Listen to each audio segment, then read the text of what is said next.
Welcome to this comprehensive lecture on the morphological matrix technique, a powerful, systematic approach to innovation and concept generation. The morphological matrix is like building inventions from a menu.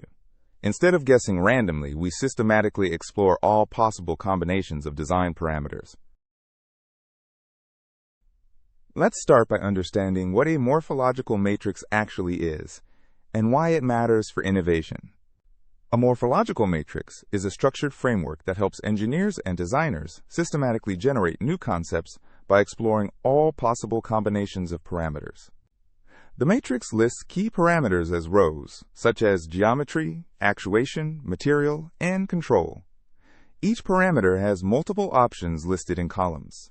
By systematically combining different options from each parameter, we can create a vast number of novel designs that we might never have thought of randomly. Here's the basic structures of a morphological matrix. Parameters are listed in the left column, and for each parameter, we list multiple options across the row. Let's examine the four fundamental parameters that define most engineered systems. Geometry defines the shape and spatial arrangement of components. Options might include cylindrical, rectangular, spherical, or spiral configurations. These are examples of different geometric options: cylindrical, rectangular, triangular, and spiral shapes. Each offers different advantages for fluid flow, structural integrity, or manufacturing. Material parameters include options like metal, polymer, ceramic, or composite. Each material brings different mechanical, thermal, and chemical properties. Actuation defines how the system moves or operates. Options include pneumatic, hydraulic, electric, magnetic, or thermal actuation mechanisms. Control parameters specify how the system is regulated. Options range from open-loop manual control to closed-loop feedback systems with sensors and adaptive algorithms. Now let's explore the mathematical power of the morphological matrix. How many unique designs can we generate? The fundamental multiplication principle tells us that if we have multiple independent choices, the total number of combinations equals the product of all options. Mathematically, the total number of designs equals n1 times n2 times n3 and so on, where each n represents the number of options for that parameter. Let's consider a concrete example. Suppose we have 4 parameters, and each parameter has exactly 3 options to choose from. The total number of unique designs equals 3 times 3 times 3 times 3, which is 3 to the 4th power, giving us 81 distinct design concepts. Visually, we multiply 3 options for geometry, times 3 for material, times 3 for actuation, times 3 for control, yielding 81 total design combinations. Real morphological matrices often have many more options per parameter, leading to explosive design spaces. Let's scale up. Consider a more realistic scenario with 5 parameters, each having 4 distinct options. Now we have 4 to the 5th power, which equals 1024 distinct design concepts. The design space expands rapidly. If we have 6 parameters with 5 options each, the number jumps to 5 to the 6th power, which is over 15,000 design concepts. Precisely, 5 to the 6th power equals 15,625 unique combinations. This explosive growth illustrates the power of systematic exploration. This bar chart shows exponential growth in the design space as we increase parameters and options. The combinatorial explosion creates vast exploration opportunities. Now let's address a critical question. Why does random recombination of ideas often fail to produce useful innovations? Consider this question carefully. If we have so many possible combinations, why doesn't randomly mixing design elements produce good results? The answer is that most random combinations violate fundamental physical, economic, or functional constraints. They simply don't work in practice. Mathematically, the number of feasible designs is much smaller than the total number of mathematical combinations. Most combinations are physically impossible or economically impractical. This Venn diagram shows the reality. The tiny yellow circle represents feasible designs, while the large blue circle shows all possible combinations. Random attempts, shown as red dots, usually miss the feasible region. Random search wastes enormous resources testing infeasible combinations, Most random attempts fall outside the feasible design space, yielding no useful information. Structured recombination, as provided by morphological matrices, solves this problem through systematic constraint-aware exploration. The structured morphological approach incorporates domain knowledge and constraints up front when selecting parameter options. Only viable options are included in the matrix. By carefully choosing which options to include for each parameter, we pre-filter infeasible combinations before we even start exploring the design space. Efficiency equals the number of feasible designs explored, divided by total resources expended. Structured recombination dramatically improves this ratio. Compare success rates. Random search might achieve only 5% feasible designs, while a well-structured morphological matrix can achieve 60% or higher success rates. Let's work through a concrete numerical example from microfluidics, designing a microscale valve for lab-on-a-chip applications. Our goal is to design a microfluidic valve that can precisely control fluid flow in channels only micrometers wide. We identify 4 key parameters and carefully enumerate viable options for each based on microfluidic constraints. Here is our microfluidic valve matrix. Geometry has 4 options: membrane, cantilever, rotary, and gate.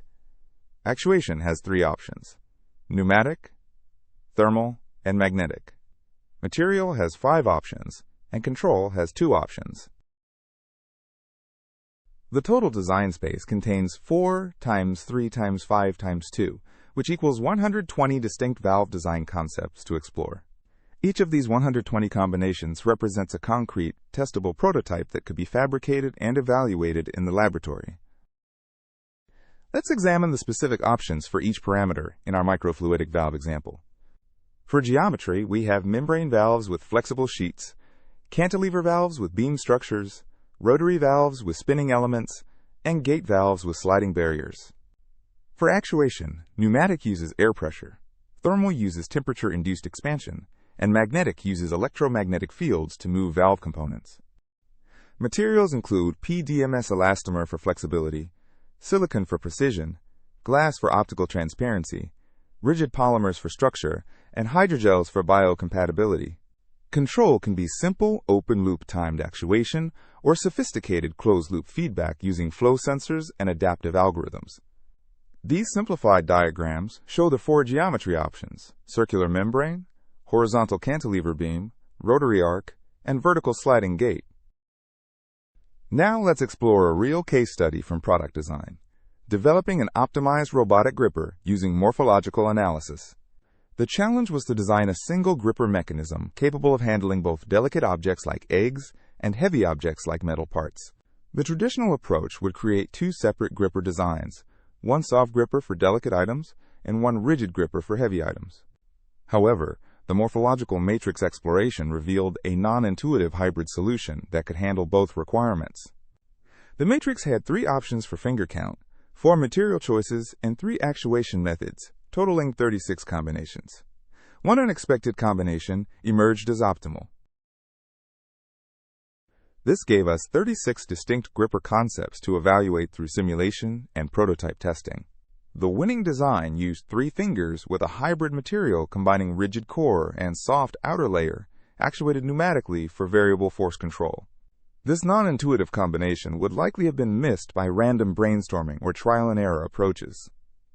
The systematic matrix exploration found it. Another compelling case study comes from microfluidics, designing an efficient microscale fluid mixer. The design goal was to thoroughly mix 2 fluids flowing through a microchannel in less than 1 second of residence time. The initial design space included 5 parameters with 4 options each, creating over 1,000 possible mixer configurations.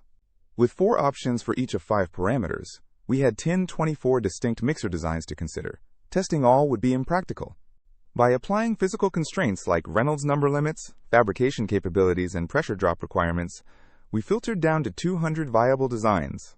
The funnel shows progressive filtering, from 1024 mathematical combinations down to 200 viable designs, then to top 5 candidates through simulation and optimization. Computational fluid dynamic simulation and limited physical testing identified the top 5 candidates with best mixing performance. The winning design combined a herringbone channel pattern with active pressure modulation, achieving complete mixing in just 0.6 seconds. The morphological matrix is like ordering from a restaurant menu, a helpful analogy for understanding this systematic approach. Think of a restaurant menu organized by categories: appetizer, main course, side dish, dessert, and beverage. Each category lists several options. The menu structure mirrors the morphological matrix. Categories are parameters, and items within each category are the design options we can choose from. To create a complete meal, you pick exactly one item from each category. This systematic selection generates countless unique meal combinations. With 4 appetizers, 5 mains, 3 sides, and 4 desserts, you can create 240 distinct meal combinations by systematically choosing one from each category. Similarly, in design, you pick one option from each parameter row in the morphological matrix to create a complete system design. This systematic selection ensures comprehensive exploration of the design space without randomly guessing or missing viable combinations. Advanced morphological analysis includes a constraint compatibility matrix to identify which option combinations are physically feasible. A critical insight is that not all parameter combinations are physically, economically, or functionally compatible with each other. A compatibility matrix explicitly marks which pairs of options from different parameters can work together in a real system. This compatibility matrix uses green dots for compatible option pairs and red dots for incompatible ones. This eliminates infeasible combinations before detailed analysis. The number of feasible designs equals the total mathematical combinations, minus those eliminated by incompatibility constraints. For example, pneumatic actuation requiring flexible membranes is incompatible with rigid metal construction, so those combinations are marked infeasible. To fix the error, we should ensure that all parentheses are properly closed.